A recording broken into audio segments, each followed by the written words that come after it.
Damai sejahtera itu banyak orang kira sebuah perasaan. Oh, aku rasa damai. Sebenarnya damai sejahtera sebelum ada urusan dengan perasaan, itu urusannya lain. Yang disebut shalom peace, damai sejahtera itu artinya rencana Allah di dalam segala perkara. Nothing missing, nothing broken, tidak ada yang putus, tidak ada yang patah, tidak ada yang hilang dalam rencana Allah atas kehidupan anak-anaknya. Itu yang maksudnya shalom. Damai sejahtera itu bukan perasaan.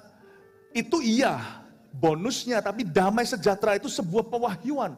Sebuah pengetahuan bahwa Tuhan yang pegang hidupku. Kalau hari ini aku kurang sempurna, masih gagal sana sini, asal hari ini aku bertekad, berniat untuk memuliakannya, dia akan bekerja sama, kata Roma 8, mendatangkan kebaikan dalam perkara yang kupandang baik, dalam perkara yang kupandang kurang baik, atau bahkan yang buruk sekaligus. Dia pasti akan melakukan sesuatu untuk kebaikanku.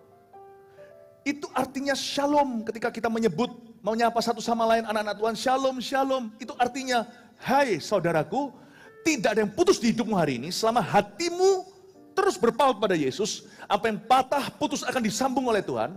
Tinggal tunggu waktunya nanti, apa yang hilang pasti akan ditemukan. Itu damai. Damai itu tidak ada hubungannya dengan apa hidup kita ada masalah, enggak. Damai itu bukan absennya masalah, damai itu adalah hadirnya Allah dalam setiap permasalahan kita pula. Dalam suka dan duka. Selain itu damai sejahtera itu sangat berkuasa. Damai itu adalah buah yang powerful sekali, yang sangat luar biasa. Damai sejahtera adalah salah satu dari 9 manifestasi buah roh. Jagoan nomor 3, kasih, sukacita, damai sejahtera. Itu luar biasa. Dan damai ini eksklusif hanya bagi orang yang berkenan kepada Allah. Damai yang seperti ini hanya bagi orang yang matanya tertuju ke Tuhan. Yang hidupnya sungguh-sungguh dengan Tuhan, damainya.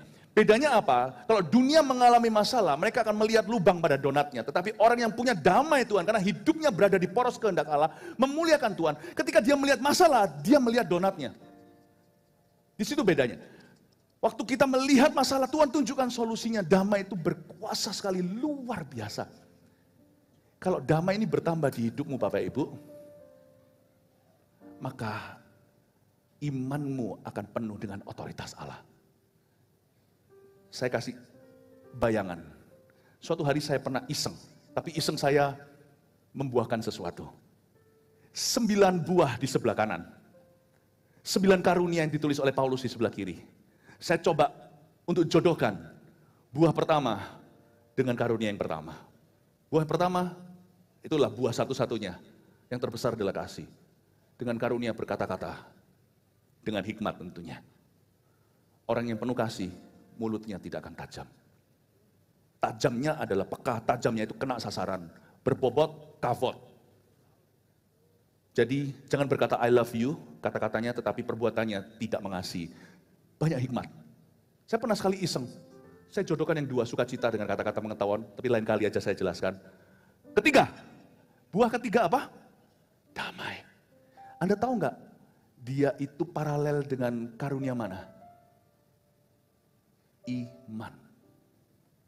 Bukan iman keselamatan. Kalau iman keselamatan bukan karunia, itu semua orang itu kasih karunia. Tapi dengan iman, dengan kata lain, kalau damaimu bertambah, proyek imanmu satu-satu jadi.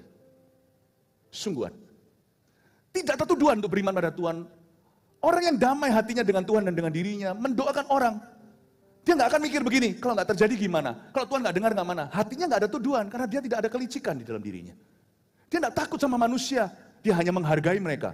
Yang dia takuti adalah Allah. Lihat ya, kalau orang damai itu, doanya susah dijawab tidak oleh surga.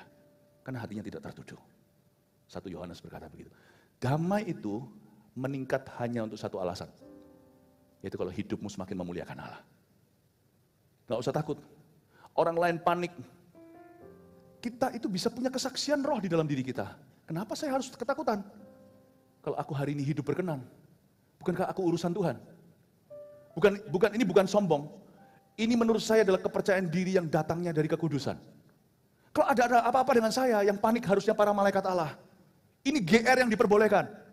Karena kalau hidup kita itu penuh dosa, kita nggak yakin akan penyertaan. Tapi kalau hidup kita berkenan, kita tahu diam aja akan terjadi pembelaan.